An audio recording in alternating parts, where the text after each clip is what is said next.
Okay, in this video, I'm going to show you how to play at the next level of basketball, whatever that is for you. That could be varsity, that could be college, that could be pro. All right, the principle remains the same, and I'm going to do a whiteboard presentation today. All right, so anytime you go up a level in basketball, you're going to have four things you're going to notice that are actually going up. All right, you have skill, you have strength and athleticism, and we'll put those together. I'm going to write these down. So you got skill, strength, and athleticism. And then you got IQ. Players are smarter. And then you have size. You're going to see bigger players, all right? And that is just something that you are going to have to get used to if you are a serious player, all right? When you're on JV, you're not going to see too many 6'7" guys. When you get to college, you will see a lot more. So let's say you're playing JV basketball, right? You're 14, you're playing JV basketball. You're going to have the skill, the strength and athleticism, and the IQ and the size all maybe filled in right around there. All right, obviously, at the top of this, when this is all filled in, that'll probably be the NBA or EuroLeague. Now, if you want to play at the varsity level, for example, you're going to have to elevate everything you can. All right, so again, size is not something you can control. So let's elevate your skill, your strength and athleticism, and your IQ. And varsity, you're going to be right around there. Now, your size is not something you can control, but as you go up, you will see players that are bigger and bigger and bigger. All right, so the size will go up as well. But these are the only three things that you can control. So your job as a player is to figure out a way to actually have all of those aspects be worked on. Now, the question is, how do you do that?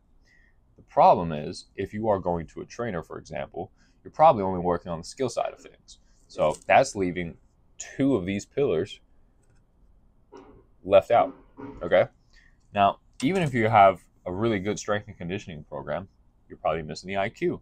Now, there has to be a way to get all three of them. Your job as a player is to figure out, what do you need to work on skill-wise? Are you a terrible shooter? If so, figure out what the issue is with your form, fix your form, put in the reps, all right?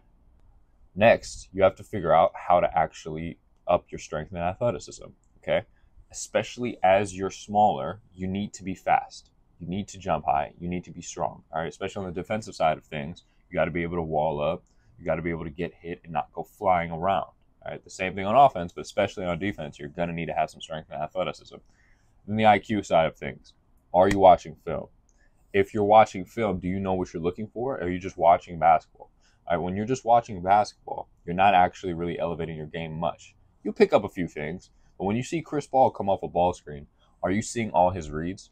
Are you seeing how he's looking at how his defender is trailing the screen or trying to go under the screen? Are you seeing how he's seeing the position of the screener's defender? Is he too far over? If so, he'll probably snake it. If not, he might just go right to that left and just wait for his roller so he could hit him in the pocket. All right, so you're going to have to be able to see things like that. Now, if your program does not include strength and athleticism, skill, and IQ, all those three things, you are missing something and you're not going to be optimizing your potential as a basketball player to play at that next level, whether that's varsity ball, college ball, pro, whatever it is for you. Now, it should also be noted that the smaller you are, all right, so the less you can control your size, the more this has to go up. Right? All of these have to go up. Just mentioned Chris Paul. Right? Chris Paul is 6 feet tall. I know that's kind of tall for most people. But in the NBA, that's not tall. So his size is limited. He's here. His IQ is all the way up there. His skill is all the way up there. Strength and athleticism. I know a lot of people watching this might not know it, but he is probably all the way up there. He is 6 feet tall, and he dunked on Dwight Howard. He's very athletic. At one point in his career, he was one of the best defenders in the NBA because he was very, very strong. He'd get hit and he would not move. So he had all of this down. All right, so if this is lacking, if your size is lacking, everything has to be elevated. All right, and if anything else is lacking, everything else has to be elevated. The higher and higher levels you'll go, you'll see more and more players have one weakness, if that. They will only have one thing they're missing. So like I mentioned, Chris Paul, he's lacking in the size department, but he's got skill, he's got strength and athleticism, he's got IQ. Take a player like Jokic. He's about 6'10", right? So he's He's got the size down, right? He's got this down. IQ doesn't even need to be said. He's got it. All right. Strength and athleticism. Probably missing some of that. Right? He's not very athletic, but he's pretty strong, so we'll give him a little bit. Skill. Through the roof.